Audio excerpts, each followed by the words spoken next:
Hi everybody, and welcome to yet another 180 Markets weekly wrap. Well friends, it was another week of essentially more of the same. And what do I mean by that? Interest rates went up, markets went down, and there was a lot of volatility pocketed with one huge market spike, which, as we've mentioned many times, is very typical in a bear market. That's right.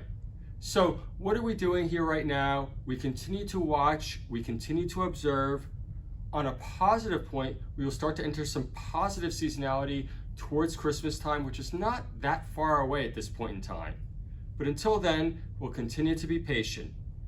Now to talk a little bit more about what went on internally in the markets this week with capital raises, I'll turn it over to Sean. Hi everyone, and another down week on the market. Overall, we are down about 1% at the time of recording, which is 3:30 on Friday. Today we are down disappointingly. We had a negative lead overseas, but the last 2 days we've seen quite big losses here. And a lot of the losses are due to more local reasons like company reports and a lot of internal factors.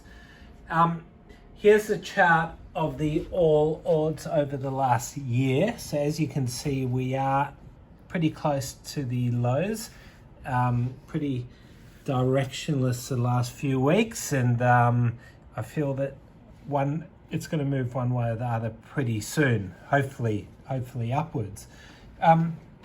Quite a few placements this week. I think companies are in a race now to raise money before the end of the year. It usually does quieten down mid-December to mid-January. So I think the next month we're going to see quite a few raises. I'd say the biggest raise this week was CXL. So we'll bring up the depth over here. 548 they're trading at. That's quite a bit up from the placement price of $4.55, where they raised 60 million. 60 million, okay, so that's a big raise, and we'll bring up the chart there of CXL. And yeah, they're raising money right below where it has traded at all in the last year, so pretty interesting. And they haven't traded at that $4.55 price, wow, I reckon since those COVID lockdown days. Another big raise this week was BCB. So yeah, they're trading down quite a bit today. They were a very popular raise on 180 Market, so they raised at 30 cents. How much, Mr. Camera Boy? Shaking his head. Come on, Mr. Camera Boy. So yeah, they raised $85 million, which is a great result because this is one stock I remember holding years ago when it was trading all the way down here. If only I held on. If only. If only. All right. And another raise, really popular, RAD. So they raised money at 14 cents, but each share came with one free option. Now the options have got a strike price of 20 cents. It's a 1-for-1 option. There's going to be a lot of value in the options as long as the shares don't continue to fall.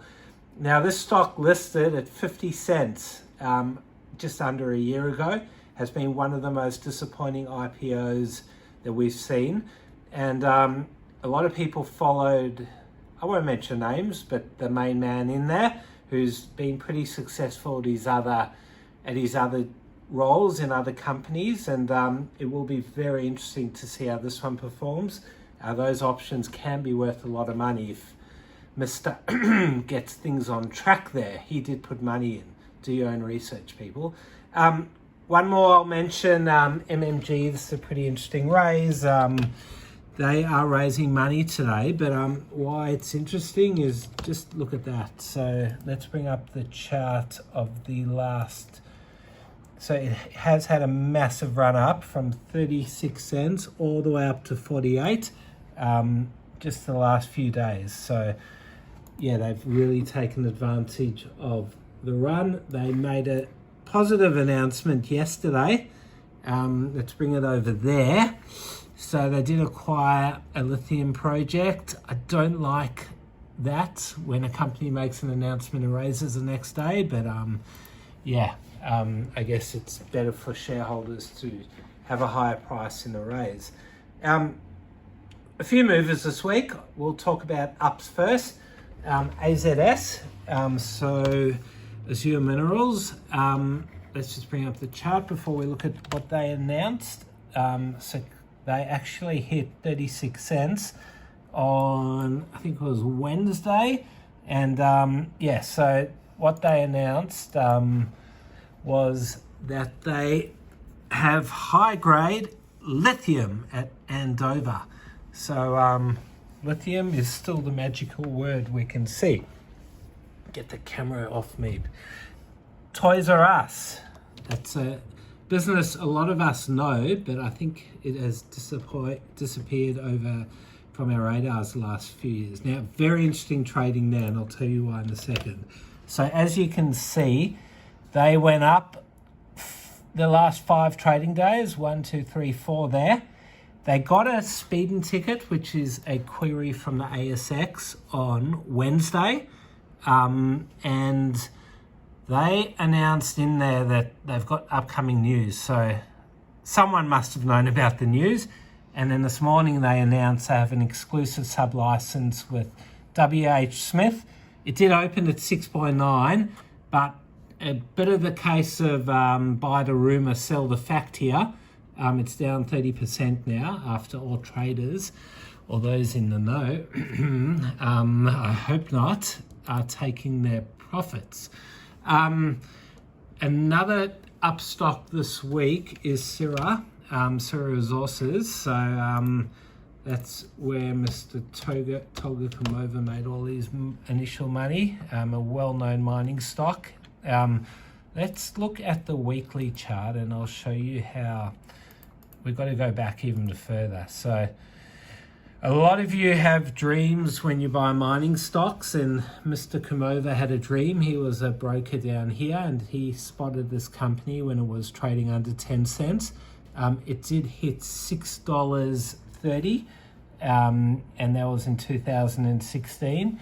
So we can clearly see here dreams do come true for some people. Not all, but some. One more up stock, AKN. Wasn't up a lot, but we can always look at it. Here we go. We can see it's had a good run. And they actually did hit quite a bit higher during the week. So they announced that they acquired some copper projects in Tanzania. So I don't know how safe Tanzania is for mining, but good luck to them. NES, a down stock this week. They have fallen a lot. Take a look at this. So let's just look at the chart for the last year. So they have been as high as 4.2, hitting all-time lows today at 0.8. Pretty negative announcement today. They have to do a rights issue, and there's going to be massive dilution to anyone that doesn't take that up. Just finally, GED, not a great performer, trading down. So they announced on Tuesday. So they actually made it try and sound positive, 96 meters copper. So it clearly was not what the market expected. All right, that's it. Looking forward to a nice relaxing weekend. We'll see you next week. Thanks for watching another 180 Markets Weekly Wrap. If you want access to thousands of capital raises, sign up at 180markets.com.au and you'll get access to our very next capital raise. Thanks for watching.